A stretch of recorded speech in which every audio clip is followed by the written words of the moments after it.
right. I'd like to start off by saying Barakatah Yahweh, Ba'ashem Yahushai, Ba'ashem Rakakudash. Welcome to another live lesson. The name of this one is pretty much Doomsday. I just finished watching this documentary you're looking at right in front of you, called, if you could see it here, it's called Nuclear War Number 5, Doomsday, 10 Ways the World Will End. 4 episodes, Season 1, Episode 5, History. This is from the History Channel. And this is a very good documentary. It pretty much breaks down blow by blow what would happen in a nuclear destruction. Now, they go off on certain things, of course, but they're pretty much on point on a lot of stuff. There were a lot of precepts that came to mind as you watch it. It's about 42 minutes and 22 seconds long, but it goes by quick, because it's packed with information. But like I said, they go off on certain things. But for the most part, it's on point. And this, as they're saying here, 10 ways the world will end, and it pretty much in this documentary it describes the places that would likely get hit, during the time of a nuclear destruction. The very first places that would get hit, of course, would be military bases and government buildings and stuff of that nature. They have nuclear missiles that explode in the air, and then they have what they call ground bursts. And the ground bursts are pretty much nuclear missiles that some nuclear missiles are detonated in the air, some nuclear missiles are detonated on the ground. And the reason why they have something called ground burst is because these will be nuclear missiles that will be detonated in an area where there's a underground shelter, the White House, Pentagon, places like that. They have some places, have underground, shelters where they would be hiding the cabinet, so to speak, of the presidency and certain senators and governors, government staff.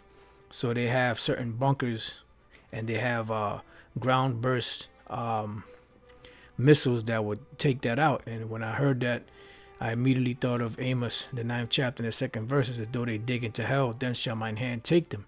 Because the Lord's Spirit is going to be in those missiles, and when the Lord's Spirit is in those missiles, it's going to destroy. So the Lord is going to be the one that guides them, even though they have certain targets. And as a guy was explaining, the technology is so advanced now that they can actually hit certain targets more accurately, blah, blah, this, that, and the other. But overall, it's the Lord Yahweh B'Shem Yahushua that's going to be guiding them.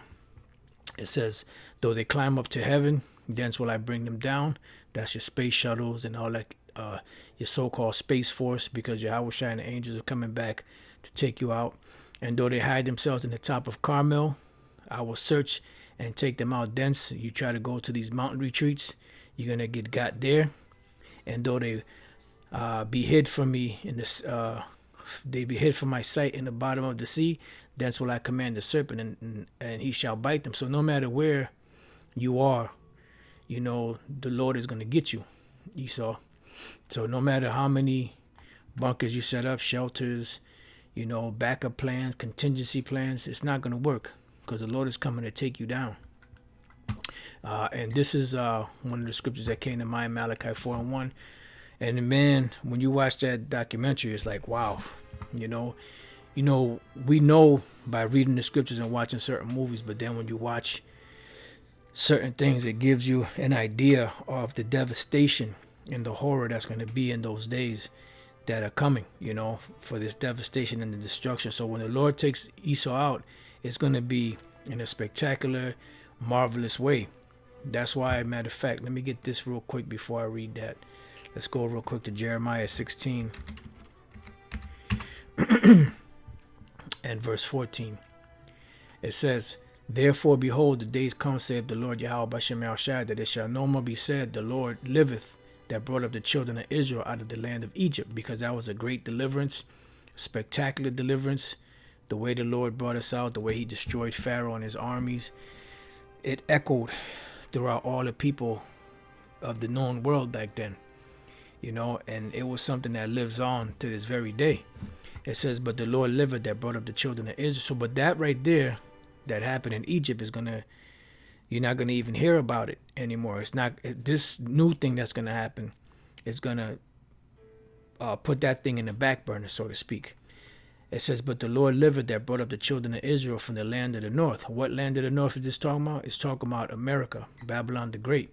Because in ancient Babylon, although ancient Babylon was to the north of Israel, what great event took place back then that outshines the deliverance from Egypt?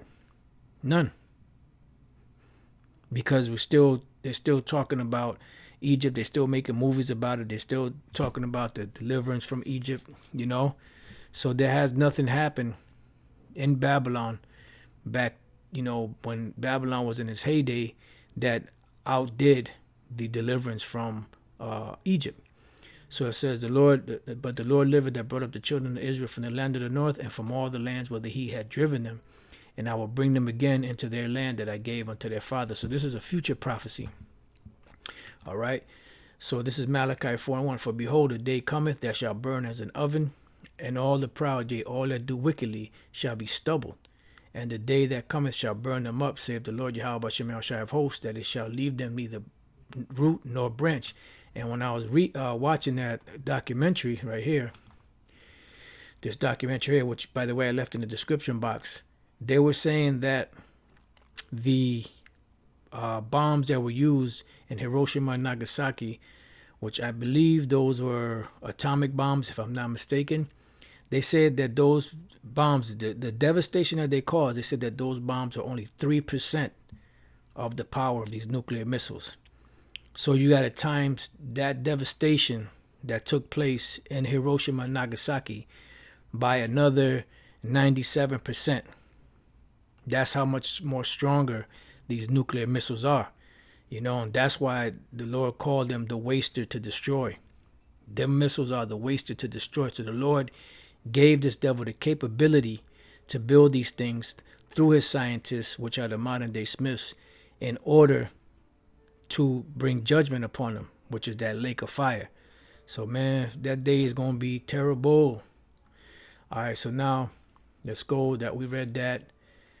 So now let's go to 2 Peter chapter 3, verse 10. But the day of the Lord will come as a thief in the night, in the which the heavens shall pass away with a great noise, and the elements shall melt with fervent heat. So you're talking about millions of degrees of heat flowing through the streets of America, from east to west, from north to south, burning and destroying everything in its path.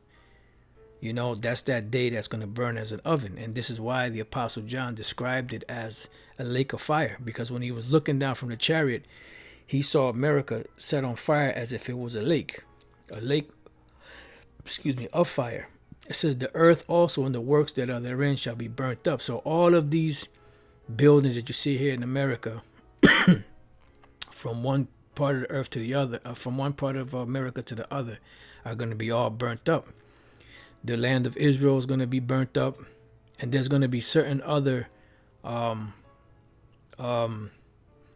nations that will get hit.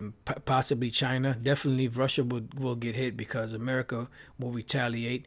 You know, certain European countries will more than likely be hit by these missiles, you know, but the major devastation will be the whole of America and the whole of the land of Israel. And when I heard the guy say that the bombs from Hiroshima and Nagasaki were only 3% of the devastation that these nuclear missiles can bring, it made me think about the scripture that the earth shall rock to and fro as a drunkard, because those missiles, when they hit, they're gonna rock this. The Most High is gonna rock Esau's world. Put it to you that way. It says the earth also and the works that are therein shall be burnt up. Seeing then that all these things shall be dissolved, what manner of person ought you to be in all holy conversation and godliness? That's why the main thing we're supposed to be talking about is these prophecies. You know, it says looking for and hasting unto the coming of the day of the Lord of the Most High, wherein the heavens being on fire shall be dissolved, and the elements shall melt with fervent heat. So the heavens is speaking about Esau's heavens, his dominion. That's going to be on fire, and the elements are going to melt with fervent heat, because that heat is going to be very, very hot. It says, nevertheless, we, according to his promise, look for new heavens and a new earth wherein dwelleth righteousness, meaning that the Lord is going to destroy all of Esau. He's going to take, not destroy every Edomite, but he's going to destroy their empire. He's going to bring their empire down, and a new empire will be set up on the same earth, because the earth abides forever, as we read in the book of Ecclesiastes 1 and 4. So Esau's rulership, his governship over the world, this wicked society that's ruling, is going to be taken down, and it's going to go out by fire. Daniel 12 and 1 for my last precept. And at that time shall Michael stand up, the great prince which standeth for the children of thy people, and there shall be a time of trouble, such as never was since there was a nation, even to that same time. And at that time that people shall be delivered, every one that shall be found written in the book. So this devastation that's coming, there's going to be no comparison ever in the history of man. There's no comparison to the devastation that's coming, to our Esau's world. So when you get a chance, watch this nuclear war, Doomsday, 10 Ways the World Will End. This is a very good documentary. Like I said, they go off on certain things, but for the most part, a lot of the information is accurate, it's on point, and a lot of scripture should come to mind, and brothers could build off of that, if they want, do some videos centered around this, because this is a part of the prophecies that are coming. This is the final, this is the cherry on top, the icing and the cherry on top, after the mark of the beast, which is a microchip, is fully implemented, and World War III is fought. This is the final outcome. This and Yahweh Shai coming with the angels and with the chariots to deliver the elect and to destroy Esau. So you get a chance, watch this. Like I said, I put the link in the description box, and I pray that you brothers have learned something, have been edified. Until the next time I say Shalom.